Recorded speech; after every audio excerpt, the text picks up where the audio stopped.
Shalom saudaraku sekalian.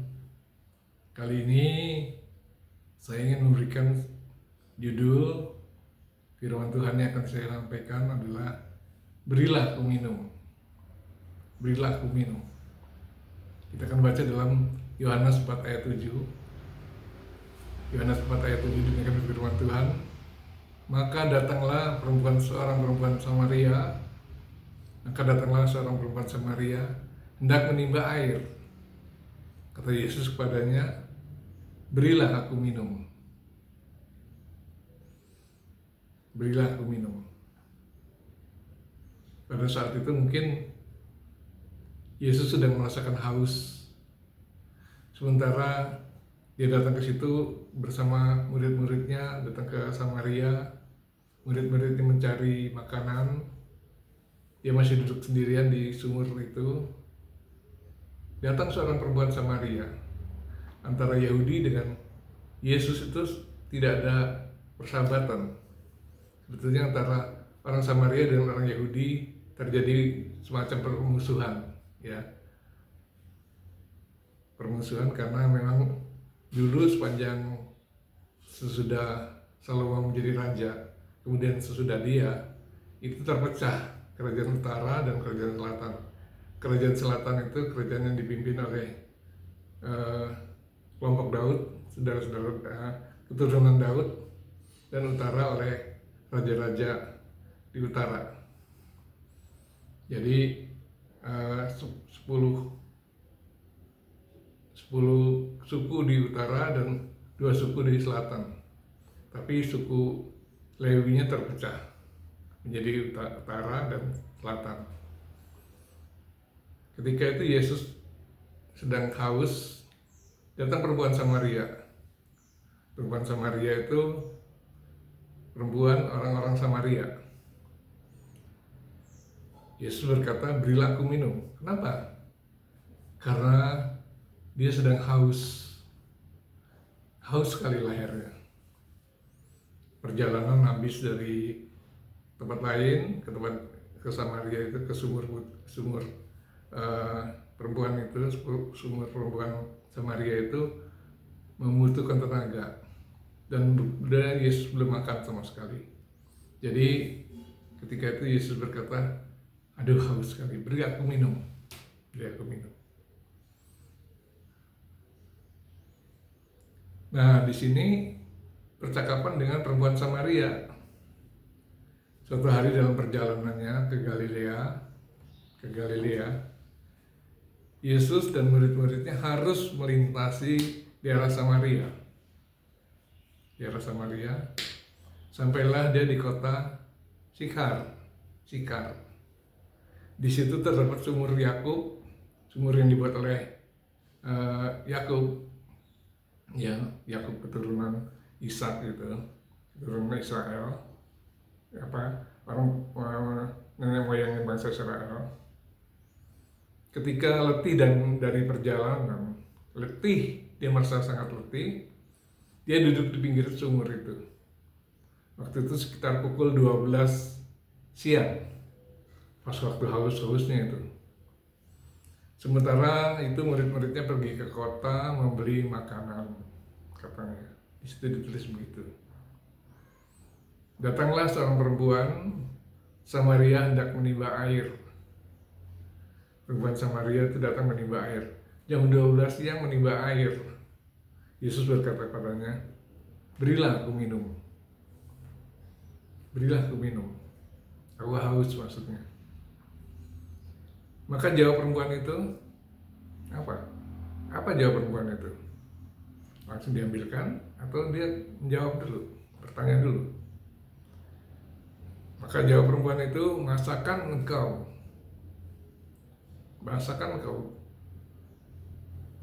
bahwa engkau seorang Yahudi minta minum kepadaku, seorang Samaria, katanya begitu. Masa orang Yahudi minta minum pada orang Samaria? Sebab waktu itu Yahudi tidak bergaul dengan orang Samaria. Tidak bergaul maksudnya bermusuhan.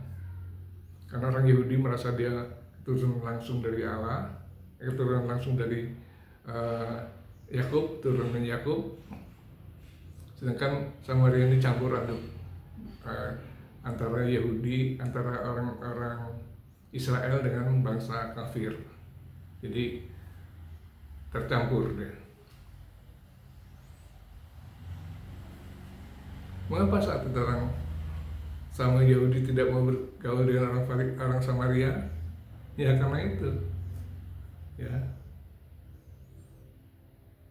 Karena mereka selalu menganggap dirinya lebih hebat. Orang Yahudi ini merasa dirinya lebih suci, lebih kudus dari orang Samaria ini. Nah, untuk itu di manakah Samaria sebetulnya? Di mana Samaria? Untuk menjawab ini mula-mula kita mencari tahu dulu di mana daerah Samaria itu. Samaria dalam bahasa Ibrani-nya disebut Somron. Dan bahasa Yunani-nya disebut Samaria. Secara grafis daerah ini terletak di wilayah pegunungan antara Galilea dan Yudea. Kebanyakan wilayah ini berada di tepi barat, sebelah utara Sungai Yordan, dan dalam Alkitab daerah itu disebut Israel. Daerah tersebut terletak di Israel. Menurut 1 Raja-Raja 16 ayat 24, 1 Raja-Raja 16 sampai 24, nama Samaria berasal dari kata Semer. Ya, ketika itu Omri Raja Israel membeli gunung Samaria dari orang yang bernama Semer seharga 2 talenta perak. Saya nggak tahu berapa besarnya, 2 talenta perak. Lalu dia mendirikan sebuah kota di gunung itu dan menamakannya Samaria sesuai nama Semer, pemilik gunung itu.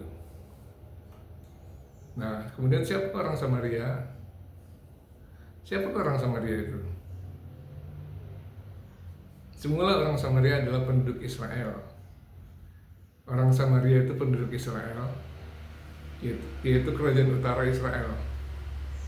Tapi saat terjadi penaklukan atas Israel oleh Raja Asyur sekitar tahun 722 sebelum Masehi, sebagian penduduk Israel itu dibawa ke kerajaan Asyur dalam 2 Raja-Raja 17 ayat 6. Kemudian oleh Raja Asyur ditempatkanlah sebagian orang Asyur di Samaria.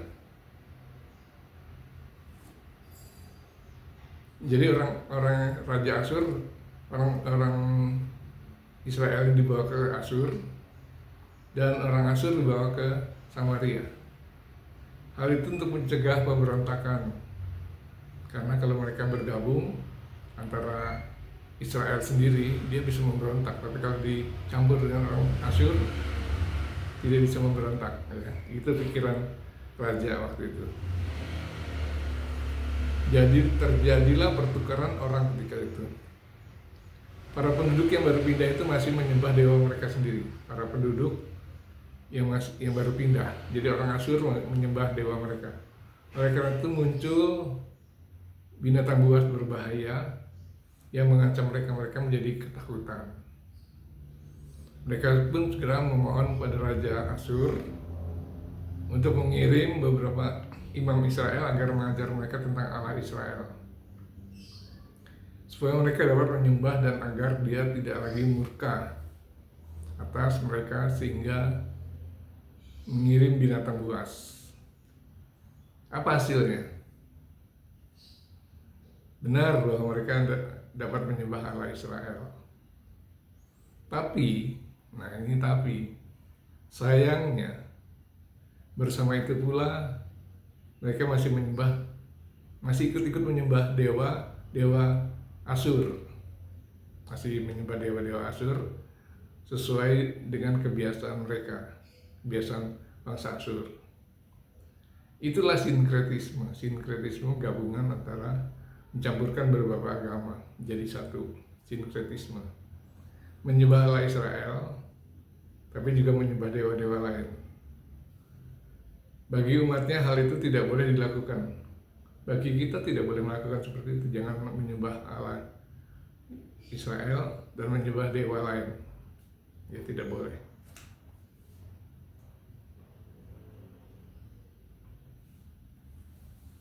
Dan orang Samaria yang tidak dibuang ke Asyur adalah keturunan bangsa Israel. Lalu mereka bergabung dengan penduduk pendatang. Akhirnya mereka kawin antara satu bangsa dengan yang lainnya. Jadi terjadi kawin campur di dalam tempat ini, dalam tempat ini. Jadi bukan lagi menjadi keturunan Israel yang murni, bukan Israel murni, karena mereka sudah kawin campur. Sedangkan orang Yahudi adalah keturunan Israel yang menjaga kemurnian perkawinan mereka, menjaga kemurnian perkawinan mereka, karena mereka berada di selatan, di kota Daud ya. Mereka harus menjaga kemurnian perkawinan mereka. Jadi bangsa Israel belah utara campur antara kawin bangsa Israel dengan orang Asyur, dan di selatan orang Yahudi tetap mempertahankan keyahudiannya.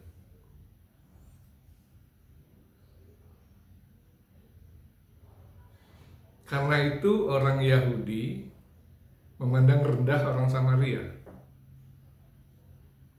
dan tidak mau bergaul dengan mereka. Dan kenapa mereka tidak mau bergaul? Karena mereka menganggap bangsa ini adalah bangsa asing dan juga kafir, karena sudah bergabung dengan bangsa lain. Jadi mereka memisahkan diri. Aku orang Yahudi tidak boleh bergaul dengan orang Samaria. Sebagian besar orang Samaria mengaku beragama Yudaisme. Mereka menerima kitab Taurat sebagai kitab sucinya, namun tidak banyak ajaran teologi yang digunakan mereka. Bait sucinya pun tidak terletak di Yerusalem, tapi di Bukit Girisin. Jadi ada lagi bait suci di Girisin. Kemudian dihancurkan oleh Yohanes Hyrcanus, pemimpin bangsa Yahudi. Seperti itulah bangsa Samaria itu dihancurkan. Jadi seperti itu ya, saudara-saudara, terjadi permusuhan antara orang Yahudi dengan orang Israel.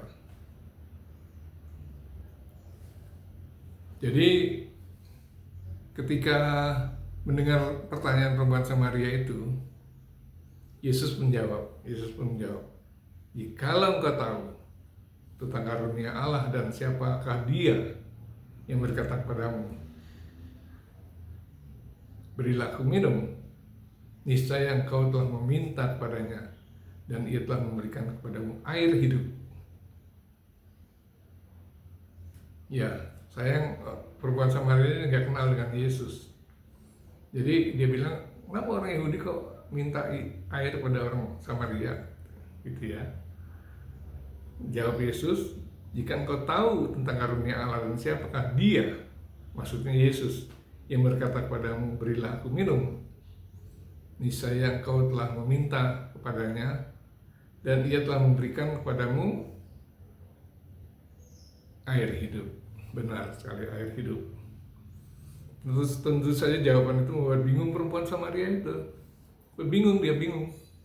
Ini kenapa nanya-nanya seperti ini? Bagaimana mungkin Yesus bisa memberi dia air hidup? Sementara untuk minum saja dia minta kepadanya. Untuk minum saja dia minta kepadanya. Kenapa dia bilang bisa memberi air hidup? Maka perempuan ini berkata, "Tuhan," sebetulnya ini kata-kata ini Tuhan ya. "Tuhan, Engkau tidak punya timba dan sumur ini amat dalam. Dari manakah Engkau memperoleh air hidup itu?" Mengapa perempuan itu bertanya demikian? Ya, sebab dia belum tahu apa-apa tentang air hidup itu. Disangkanya air hidup itu dapat diambil dari sumur itu. Yesus tidak punya timba dan sumur itu amat dalam. Bagaimana cara dia mengambilnya? Lalu dia bertanya, "Apa adakah engkau lebih besar dari Bapa kami Yakub? Engkau lebih besar dari Bapa kami Yakub yang memberikan sumur itu pada kami dan yang telah minum sendiri dari dalamnya, dia serta anak-anaknya dan ternaknya. Lalu Yesus menjawabnya, barang siapa minum air ini, air yang di sumur itu, ia akan haus lagi. Habis minum, setelah sekian lama, haus lagi dia. Seperti biasa kita minum yang lain, ketika selesai, kita haus lagi. Tetapi barang siapa minum air yang kuberikan kepadanya, minum air yang kuberikan kepadanya, ia tidak akan haus untuk selama-lamanya. Sebaliknya air yang akan kuberikan kepadanya akan menjadi mata air dalam dirinya yang terus-menerus memancar sampai kepada hidup yang kekal. Makin bingung perempuan itu dan masih mengira air hidup itu sebagai air minum biasa. Maka dia berkata, Tuhan, berilah aku air itu, supaya aku tidak haus dan tidak usah datang lagi ke sini untuk menimba air. Dia masih berpikir seperti itu. Ia masih mengira air hidup itu hanya sebatas air secara jasmani saja. Ia tidak menyangka air hidup itu ternyata bersifat rohani. Air hidup itu akan menjadi mata air dalam dirinya yang akan terus-menerus memancar sampai pada hidup kekal. Lalu Yesus menyuruh perempuan itu memanggil suaminya. Panggil suamimu. Lalu dijawabnya, aku tidak bersuami. Aku tidak bersuami, katanya. Yesus selalu menceritakan kehidupan perempuan itu yang sudah bersuami 5 orang. Dan bagaimana hidupnya sekarang. Jadi Yesus tahu bahwa perempuan itu sudah punya suami 5 orang. Dan hidupnya sekarang bagaimana. Perempuan itu tentu saja terkejut dan heran dan berseru, Tuhan, ternyata sekarang bahwa engkau memang seorang nabi. Katanya nabi. Nenek moyang kami menyembah di atas gunung ini, tapi kamu katakan bahwa Yerusalem lah tempat orang menyembah. Di sini Yesus mengajarkan lagi. Kata Yesus kepadanya, percayalah padaku, hai perempuan. Percayalah padaku, hai perempuan. Saatnya akan tiba bahwa kamu akan menyembah Bapa di surga maksudnya. Menyembah Bapa bukan di gunung ini dan bukan juga di Yerusalem. Bukan di gunung ini, bukan di Yerusalem. Kamu menyembah apa yang kamu kenal, kamu tidak kenal. Kamu menyembah apa yang kamu tidak kenal. Kami menyembah apa yang kami kenal. Sebab keselamatan datang dari bangsa Yahudi. Keselamatan itu datang dari bangsa Yahudi. Dari bangsa Yahudi, bukan dari bangsa lain. Ya, saudara-saudara sekalian. Yesus itu Mesias. Jawab perempuan itu padanya, aku tahu bahwa Mesias akan datang. Yang disebut Kristus. Jadi tahu dia bahwa akan datang seorang Mesias yang disebut Kristus. Apabila ia datang, ia akan memberitakan segala sesuatu kepada kami. Kalau dia datang, dia akan memberitakan sesuatu kepada kami. Kata Yesus padanya, akulah dia. Akulah dia yang sedang berkata-kata dengan kau. Kata Yesus. Setelah mendengar perkataan itu, perempuan itu segera pergi meninggalkan tempayannya dan memberitahu orang-orang di situ tentang Yesus. Dia tidak memberi minum kepada Yesus, tapi dia malah pergi memberitahu orang-orang di situ tentang Yesus bahwa ada Mesias di sini. Orang-orang pun datang pada Yesus untuk mendengarnya sendiri. Lalu orang Samaria yang datang itu percaya padanya, percaya dan berkata, kami tahu bahwa dia benar-benar juru selamat dunia. Amin, terpujilah Tuhan. Ada banyak pesan di sini sebetulnya. Dari percakapan Yesus dengan perempuan Samaria itu kita bisa mendapatkan banyak pesan di sini tentang air hidup yang dapat diberikan Tuhan pada kita. Kita sungguh amat membutuhkan air hidup itu agar kita selalu meninggalkan diri kita dengan kehidupan kekal sampai pada kehidupan kekal. Dia juga menyampaikan firman Tuhan yang bersifat rohani pada perempuan itu dan hanya dimengerti makna jasmaninya saja. Tapi akhirnya dia mengerti dan memberitakan pada penduduk setempat tentang Yesus. Siapakah Yesus itu? Dia memakai perempuan biasa untuk memberitakan Injil. Perempuan biasa yang berjinah untuk memberitakan Injil. Bagaimana dengan kita? Apakah kita sudah memberitahu orang tentang Yesus sebagai juru selamat dunia? Apakah kita sudah memberitahu orang banyak tentang Yesus sebagai juru selamat dunia?